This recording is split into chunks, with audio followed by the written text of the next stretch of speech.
Selamat pagi dan selamat berjumpa kembali Bapak Ibu Saudara-saudari para pendengar firman Tuhan dimanapun berada. Sebelum kita memulai renungan pagi ini, marilah kita membuka renungan pagi kita dengan berdoa. Dalam nama Bapa dan Putra dan Roh Kudus. Amin. Tuhan sumber segala harapan dan kekuatan kami bersyukur dan berterima kasih karena Engkau selalu setia mendatangi kami setiap hari dengan memberikan kami nafas hidup baru. Bagaikan matahari yang selalu terbit setiap pagi untuk menerangi dunia. Walaupun kadang kami kurang setia datang kepadamu ketika kami mengalami tantangan dalam kehidupan. Demi Kristus, Tuhan dan pengantara kami. Amin. Bacaan suci yang kita renungkan pagi ini saya ambil dari Injil Yohanes bab 11 ayat 19 sampai 27. Tuhan bersamamu dan bersama rohmu. Inilah Injil Yesus Kristus menurut Yohanes. Dimuliakanlah Tuhan. Menjelang hari raya Paskah, banyak orang datang kepada Marta dan Maria untuk menghibur mereka berhubung dengan kematian saudaranya. Ketika Marta mendengar bahwa Yesus datang, ia pergi mendapatkannya, tetapi Maria tinggal di rumah. Maka kata Marta kepada Yesus, "Tuhan, sekiranya Engkau ada di sini, saudaraku pasti tidak mati. Tetapi sekarang pun aku tahu bahwa Allah akan memberikan kepadamu segala sesuatu yang engkau minta kepadanya." Kata Yesus kepada Marta, "Saudaramu akan bangkit."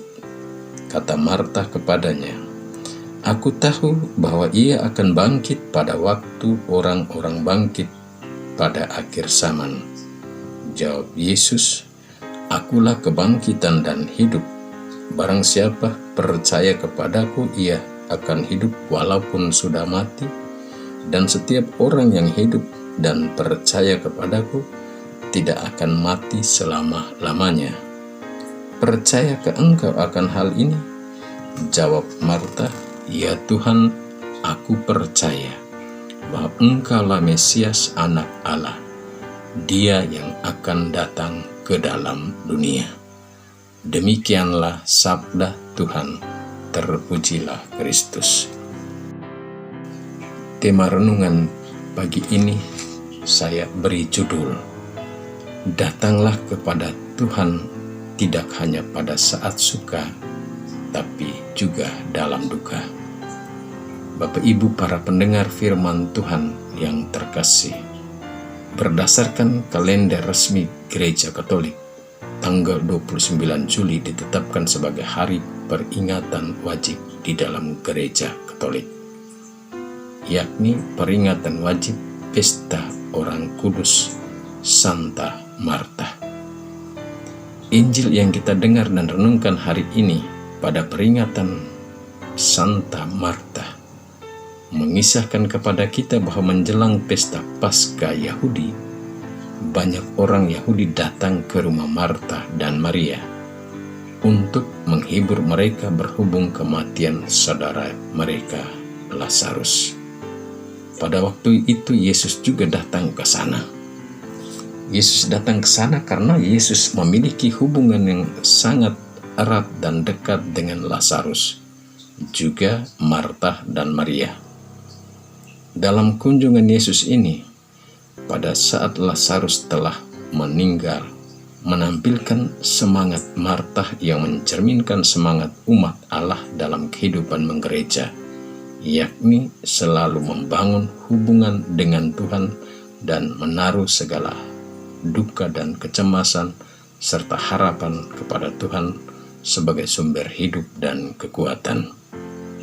Hal ini tidak saja pada Marta, tapi juga dalam diri Maria dan Lazarus.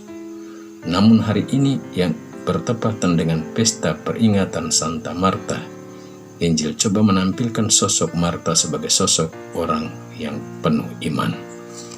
Saudara-saudari, para pendengar firman Tuhan dimanapun berada, Maka ketika mendengar bahwa Yesus datang, Marta meninggalkan Maria saudarinya di rumah bersama orang banyak yang datang, lalu pergi mendapatkan Yesus dan berkata, "Tuhan, sekiranya Engkau ada di sini, saudaraku pasti tidak mati. Tetapi sekarang pun aku tahu bahwa Allah akan memberikan kepadamu segala sesuatu yang Engkau minta kepadanya." Perkataan Marta ini di satu sisi mengungkapkan kekecewaannya pada Tuhan, dan di sisi lain mengungkapkan iman yang mendalam dan penuh harapan pada Tuhan dalam diri Yesus Kristus. Melihat iman Marta itu, Yesus pun berkata kepada Marta, "Saudaramu akan bangkit." Dan untuk menunjukkan kepada Yesus bahwa ia percaya akan kebangkitan orang mati sebagai orang beriman, ia lalu berkata lagi, "Tapi saudaraku akan bangkit pada waktu orang-orang mati bangkit pada akhir zaman." Terhadap iman Marta itu, Yesus pun menjawab, "Akulah kebangkitan dan hidup. Barang siapa percaya kepadaku, ia akan hidup walaupun sudah mati.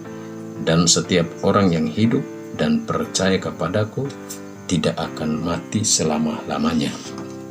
Kata-kata Yesus ini mengandung makna bahwa Dialah kehidupan dan kebangkitan.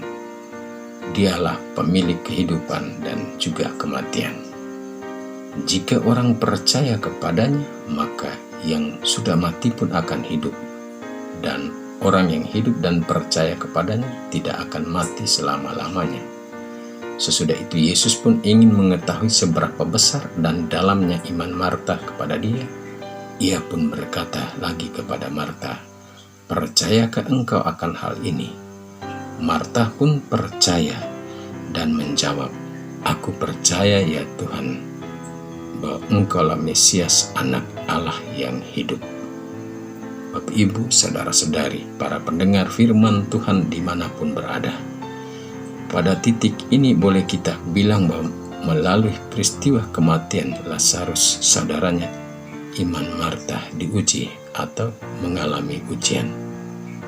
Tetapi Marta tetap tampil dengan penuh harapan dan percaya pada Yesus sebagai sumber hidup dan kekuatan. Maka ia pun menjawab Yesus dengan berkata, "Ya Tuhan, aku percaya bahwa Engkaulah Mesias, Dialah yang akan datang ke dalam dunia." Bapak, Ibu, saudara-saudari, para pendengar firman Tuhan dimanapun berada, dalam hidup ini lewat berbagai peristiwa kehidupan yang kadang menyakitkan, menyedihkan, mengecewakan, dan penuh tantangan, iman Kristiani kita mengalami ujian. Apakah dalam peristiwa-peristiwa yang terjadi di luar akal sehat dan kemampuan, juga keinginan kita, apakah kita putus asa dan kecewa dengan Tuhan, mempersalahkan Tuhan sebagaimana Marta pada awalnya? Atau kita seperti Marta juga menaruh harapan dan percaya kepada Tuhan bahwa Tuhan punya rencana tersendiri buat kita secara pribadi dan juga bersama di dalam sebuah keluarga. Marilah kita bersikap seperti Marta yang tidak hanya datang kepada Tuhan dalam situasi riang gembira, penuh sukacita, tapi juga dalam peristiwa hidup penuh tantangan, menyakitkan ataupun mengecewakan sekalipun. Kita selalu menaruh harapan dan percaya serta selalu mengandalkan Tuhan sebagai sumber hidup dan kekuatan iman kita. Senantiasa kita datang kepada Tuhan. Amin. Marilah berdoa. Allah yang Maha Kuasa, semoga hari ini kami selalu Engkau lindungi di perjalanan saat bekerja, baik bekerja di rumah-rumah maupun bekerja di kantor perusahaan, maupun saat kami sedang beristirahat. Semoga hidup kami hari ini senantiasa menjadi pujian bagi nama-Mu. Demi Kristus, Tuhan dan pengantara kami. Amin. Marilah mohon berkat Tuhan. Tuhan bersamamu dan bersama roh-Mu. Kita sekalian, semua orang yang kita doakan, yang kita janjikan doa, yang mengharapkan doa-doa dari kita, perjalanan kita ke kantor-kantor dan perusahaan, juga kita yang tinggal di rumah, orang-orang yang kita jumpai hari ini, dan yang bekerja bersama kita, senantiasa dinaungi, dilindungi, dibimbing, dan diberkati oleh Allah yang Maha Kuasa, Bapa, Putra, dan Roh Kudus. Amin. Selamat beraktivitas, Tuhan memberkati.